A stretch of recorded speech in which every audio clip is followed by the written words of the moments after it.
예레미야서 11장에서 보시겠습니다.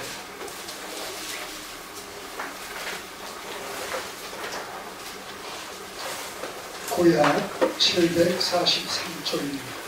743쪽 예레미야서 11장 1, 2절의 말씀입니다.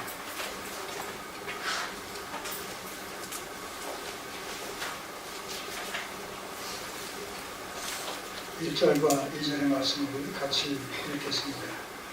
백성의 예루살렘에 머물렀고 그 남은 백성은 제비뽑아 10분의 1은 거룩한 성 예루살렘에 와서 거하게 하고 그 9분은 다른 성에 거하게 하였으며 무릇 예루살렘에 거하기를 자원하는 자는 백성들이 위하여 복을 빌었느니라. 아멘. 기도드리겠습니다.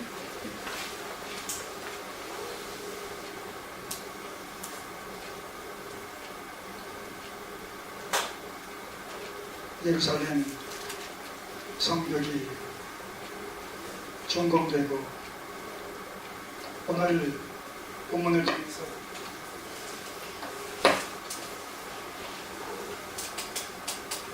예루살렘 성 안에 이스라엘 백성들을 재배치하는 이런 내용을 보게 됩니다. 성이 준공되고 그 안에 필요한 사람들이 거주함으로 말미암아 명실상부하게 예루살렘 성이 회복된 것을 봅니다. 이것이 오늘 우리에게 미래지향적인 관점에서 예루살렘 성을 상징하고 있는 신학시대의 교회가 이런 모습으로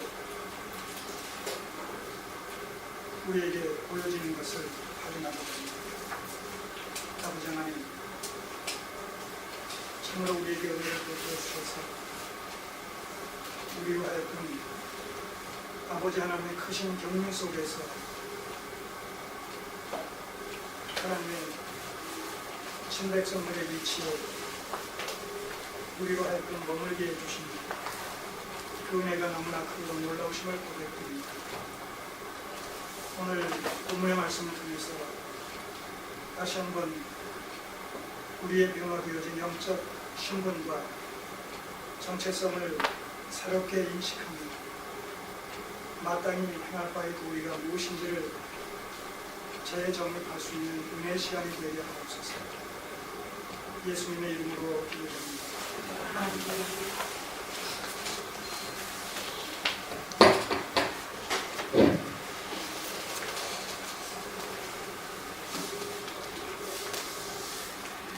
오늘 이 11장 1, 2절을 본문으로 11장 전체 내용을 개괄적으로 살펴볼 텐데요. 그 제목을 예루살렘 성에 거주할 인구 재배치, 예루살렘 성에 거주할 인구 재배치라는 이런 제목으로 11장 전체를 살펴보도록 하겠습니다.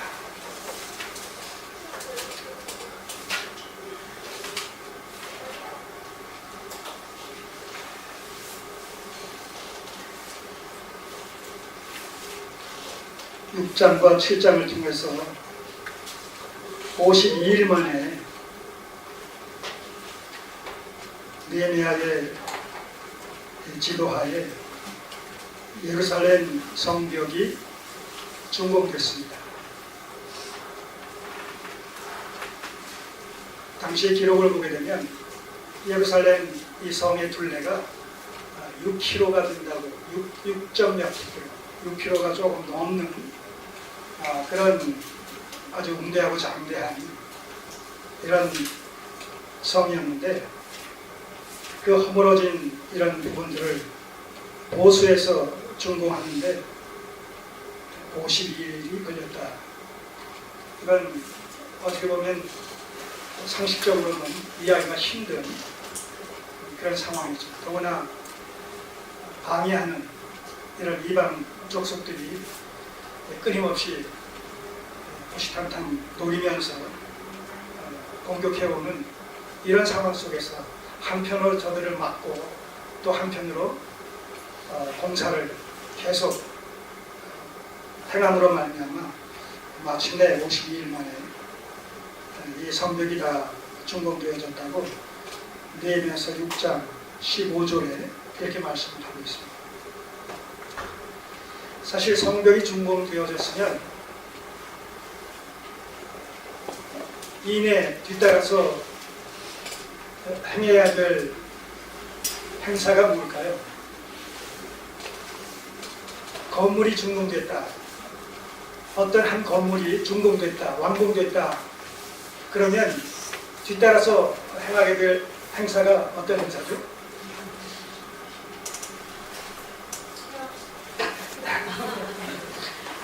예, 사업을 그런 얘기하면 개업식이고 건물로 치면 준공식 또는 낙성식 또 성전이 준공됐다라고 했을 때는 특별히 봉헌식 뭐 이런 표현을 쓰지 않습니까? 네, 그래서 이 성벽들이 이제 다 586년에 허물어진 것이 이제 444년이니까 뭐 거의 140여 년 만에 이것이 다시 준공된 것이나 다름없잖아요. 얼마나 큰 행사하고 기쁜 행사겠어요. 그러니까 당연히 이 낙성식을 준공식을 행해야 되는데 오늘 우리가 살펴본 바로는 뭐예요? 10장까지 오면서 낙성식을 거행했어요, 안 했어요? 준공식 거행하지 않았어요. 이제 준공식을 앞으로 12장에 27절을 보시면 12장 27절을 잠깐 보세요. 12장 27절을 보시면 예루살렘 성곽이 낙성되니 각처에서 레위 사람들을 찾아 예루살렘으로 데려다가 감사하며 노래하며 재금치며 비파와 수금을 타며 즐거이 봉헌식을 행하려 하며 여기서 낙성식이 계획되어 있어요. 자, 그러니까 성벽 중건한 이후에 그럼 어떤 일들이 그 사이에 진행됐습니까? 8장에서 보게 되면 에스라를 초청해가지고 율법을 강론하고 이스라엘의 역사를 9장에서는 이스라엘의 역사를 뒤돌아보며 그들이 하나님 앞에 얼마나 모세의 율법에 불순종했는지 그럼에도 불구하고 하나님께서는 사랑과 자비와 은혜를 베풀어 주셔서 아주 멸하지 않으시고 급기야는 바벨론 70년 포로 생활을 허락하셨지만 거기서 아주 멸하시는 것이 아니라 다시 70년이 마침에 돌아오게 하시는 이런 은혜와 자비를 베푸신 이런 모습을 우리가 살펴보지 않았습니까? 그런가 하면 그 결과로서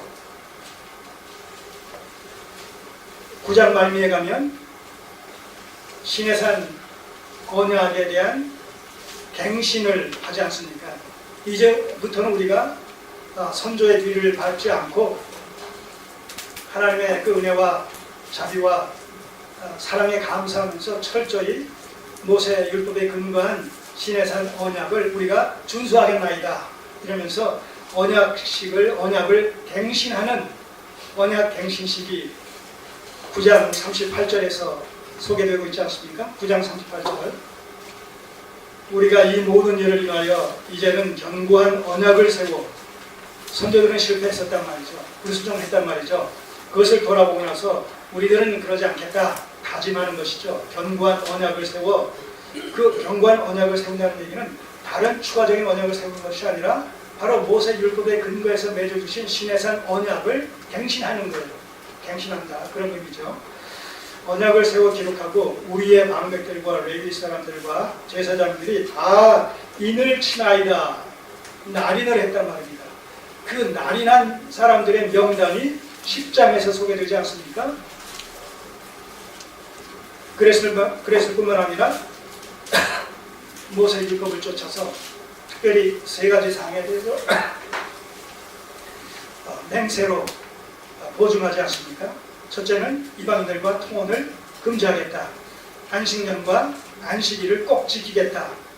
성전 제사의 활성화를 위해서 성전세를 바치겠다. 자, 이런 일들을 갖다가 굳게 서약하는 이런 내용들이 소개가 되어지고, 오늘 11장에 와서 비로소 뭐예요? 인구 재배치가 들어갑니다. 인구 재배치.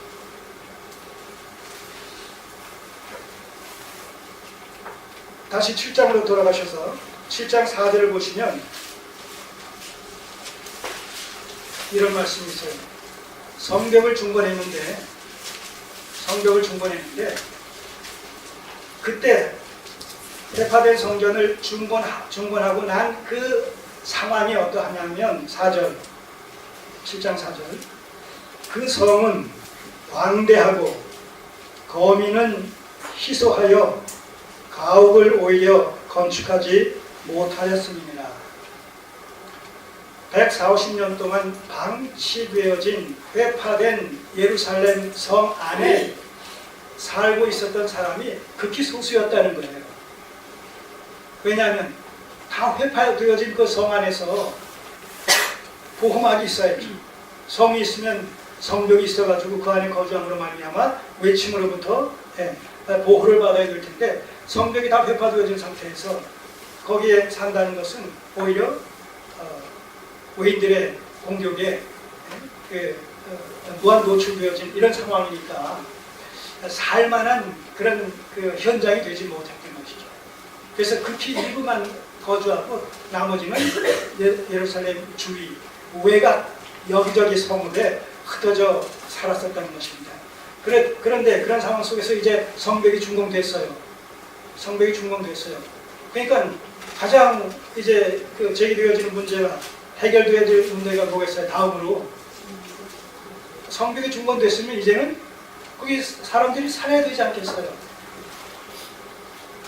그래서 여기서 그 인구 재배치의 필요성을 언급하면서도 느헤미야서 기자는 인구 재배치가 이 시점에서, 성벽이 준공되어진 시점에서 인구 재배치를 하지 않고, 아까 우리가 살펴본 대로 뭐예요?